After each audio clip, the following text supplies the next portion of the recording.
स्वागत है आपको अपने एआर एजुकेशन लाइफ पॉइंट में। तो आशा करता हूँ कि आप लोग बहुत अच्छे होंगे।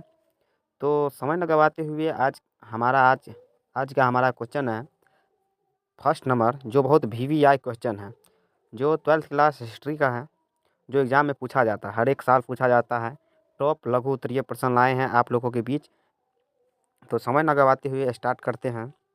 तो आज का हमारा क्वेश्चन है, सबसे पुरानी ज्ञात सभ्यता कौन सी है? सबसे पुरानी ज्ञात सभ्यता कौन सी है? तो इसका आंसर है, हमारे लिए ज्ञात सबसे पुरानी सभ्यता मेसोपोटामिया सभ्यता है। हमारे लिए ज्ञात सबसे पुरानी सभ्यता मेसोपोटामिया सभ्यता है, जो लगभग 8000 ईसा पूर्व उपजाऊ अर्धचंद्राकार क्षेत्र में उभरी थी। अर्ध आंध्र अर्धचंद्राकार क्षेत्र में उभरी थी, जो टिग्रिस और यूफ्रेटस नदियों के बीच है। यह सभ्यता खेती में अपनी उन्नति, क्यूनिफॉर्म लिपि का उपयोग करके लेखक और जटिल सामाजिक प्रणालियों के लिए प्रसिद्ध है। तो हमारा जो क्वेश्चन आएगा आप लोगों के बीच, सबसे पुरानी सभ्यता ज्ञात सभ्यता कौन सी है? तो इसका आंसर लिखना है सबसे आसान शब्दों में, हमारे लिए ज्ञात सबसे पुरानी सभ्यता मेसोपोटामिया सभ्यता है, जो 8000 ईसा पूर्व उपजाऊ अर्धचंद्राकार क्षेत्र में उभरी थी, जो टिग्रिस और यूफ्रेटस नदियों के बीच स्थित था। टिग्रिस और यूफ्रेटस नदी के बीच था।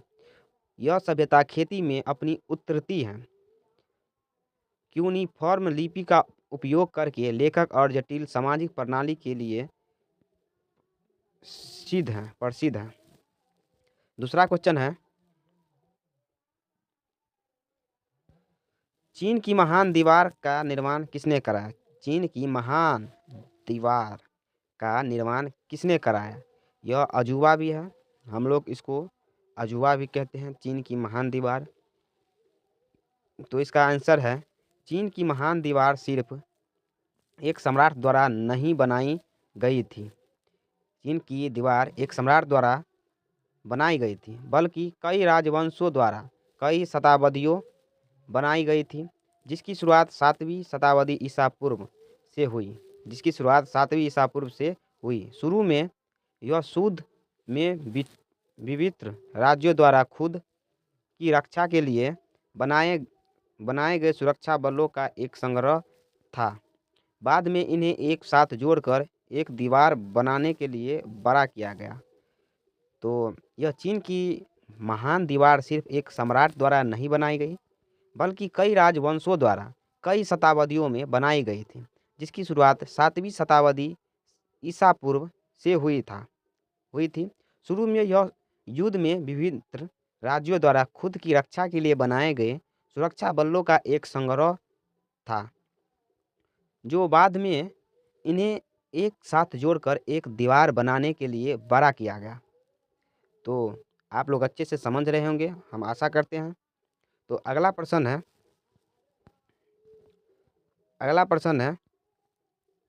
प्रथम विश्व युद्ध का कारण क्या था? प्रथम जो विश्व हुआ था 1914 से 1918 के बीच, जो इसका कारण क्या था? 4 साल युद्ध चला, कम से कम कितने 37 देश के बीच चला। तो इसका क्या कारण था? तो इसको हम आज समझते हैं। तो प्रथम विश्व युद्ध तब शुरू हुआ जब 1914 ईस्वी में ऑस्ट्रेलिया के आक्रमणों फ्रांस फर्डिनेंड की हत्या कर दी गई। आक्रमणों फ्रांस फर्डिनेंड की हत्या कर दी गई। विश्व युद्ध तब शुरू हुआ 1914 में ऑस्ट्रेलिया के आक्रमणों फ्रांस फर्डिनेंड की हत्या कर दी गई। हालांकि युद्ध के पीछे के कारण अधिक जटिल थे, जिसमें गठबंधन, मजबूत राष्ट्रीय भावनाएं, साम्राज्यवादी महत्वाकांक्षाएं और कई वर्षों से हो रही सैन्य शक्ति का निर्माण शामिल था। तो प्रथम विश्व युद्ध के कारण क्या था? तो प्रथम विश्व युद्ध तब शुरू हुआ जब 1914 में ऑस्ट्रेलिया के आक्रमणों फर्डिनेंड की हत्या कर दी गई। इनकी 1914 में ऑस्ट्रेलिया में हत्या कर दी, ऑस्ट्रेलिया की थी।